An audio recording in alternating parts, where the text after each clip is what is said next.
गुरु सहित आप सभी के चरणों में प्रणाम है, प्रणाम स्वीकार।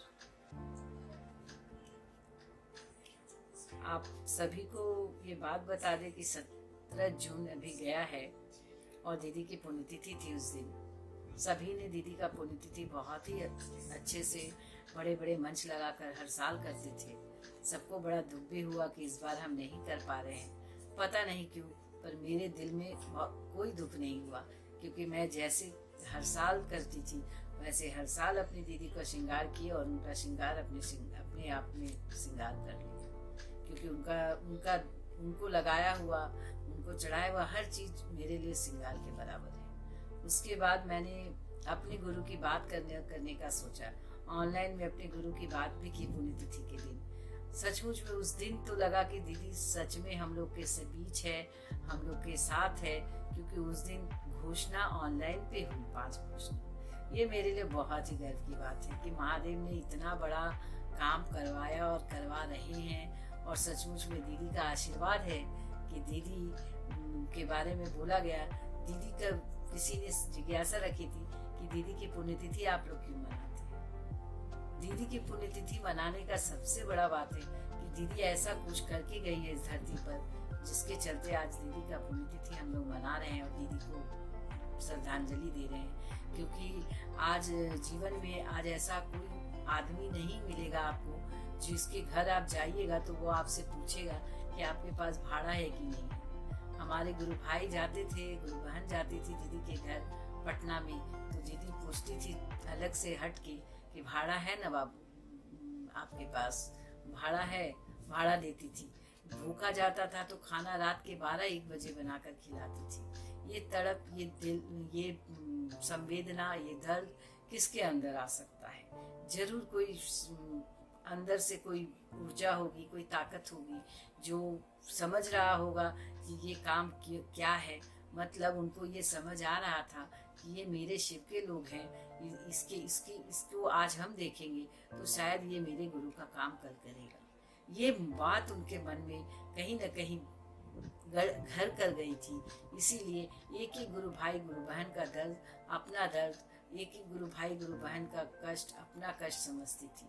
उनके बारे में कहा गया कि इतने बड़े घर की बेटी थी, इतने बड़े घर की बहू थी, इतने बड़े पोस्ट में डिप्टी मजिस्ट्रेट की वाइफ थी, उसके बावजूद भी वो गरीबों का ख्याल रखती थी, गुरु भाई गुरु बहनों का ख्याल रखती थी, गुरु भाई गुरु बहनों के बारे में सोचती थी। यही तो उनकी सबसे बड़ी बड़प्पन है, जिसके कारण आज हम आप और उसके बाद अंत तक सबका दुख लेके चली गई। जिसको अभी दुख ली उसको ठीक ही करके गई। और लास्ट में एक बात और कहना चाहेंगे, दीदी अंत में ये कहकर गई थी कि जो मेरे गुरु का काम करेगा उसके जीवन की एक एक कांटों को मैं चूमूंगी, एक एक कांटों को चूमूंगी। आप सोचिए, जो शिव का काम करेगा उनके जीवन की जितनी भी तमाम कांटे हैं, तमाम चुभन है, तमाम व्यथा, तमाम पीड़ा है, वो हर लेंगी अगर ऐसा सोच रखने वाली उस महिला को। उसको दीदी है तो बड़ी बहन के समान दीदी, लेकिन माँ जैसा प्यार देके गई, इसीलिए लोग आज उनको ममतामयी माँ कहते हैं, दीदी कहते हैं। जो भी कह लीजिए, सब कम है, सबसे बड़ा है भाव। यहाँ अगर उनका प्रेम पाए हैं, उनका भाव पाए हैं, तभी आज लोग उनका नाम ले रहे हैं। क्या हमारे आपके दिल में अपने गुरु भाई गुरु बहनों के लिए जरा भी तड़प है? एक गुरु भाई गुरु बहन भूखा भी रहता है तो हमको नहीं पता चलता है। हम पता चलता क्या है, हम पता करने की कोशिश भी नहीं करते हैं, क्योंकि हमको अपने गुरु से ही प्रेम नहीं है। गुरु से अगर प्रेम होगा, शिव से अगर आपका संबंध होगा और शिव के आश्रय में होंगे, हम आप शिव की संगति कर रहे होंगे, तो शिव से जुड़े लोगों की परवाह जरूर करेंगे, शिव से जुड़े लोगों का दुख को अपना दुख जरूर समझेंगे। साहब के भाषा में हम कहते हैं कि अकेले में रहो तो शिव से बातें करो और सबके साथ रहो तो शिव की बातें करो। सोचिए कितनी बड़ी बात है। जब एकांत में रहते हैं तो अपने महादेव से बात करते रहते हैं, जब सबके साथ बैठते हैं तो महादेव की बात करते हैं। इतनी बड़ी घटना घट रही है हमारे आपकी जिंदगी में और हम इस बात को समझ भी नहीं पा रहे हैं कि मेरे साथ हो क्या रहा है। क्यों नहीं समझ पा रहे?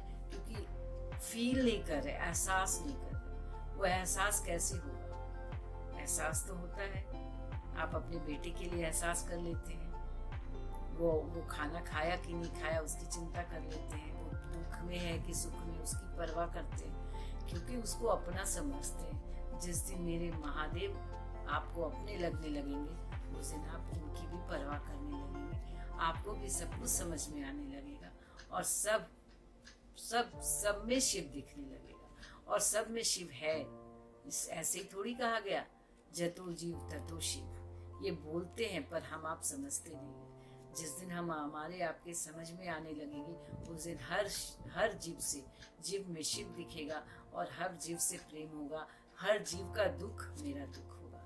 चलिए इन्हीं चंद शब्दों के साथ मैं अपनी बात को रखती हूँ, फिर आपसे मिलते हैं। और आपको वीडियो अच्छा लगे तो लाइक शेयर सब्सक्राइब जरूर कीजिएगा। और आप लोगों को कोई जिज्ञासा हो, कोई बात हो, कुछ गलतियां हो गई हो, त्रुटि हो गई हो तो माफ कीजिएगा। और कोई जिज्ञासा हो तो कमेंट बॉक्स में जरूर लिखिएगा। प्रणाम आप सभी।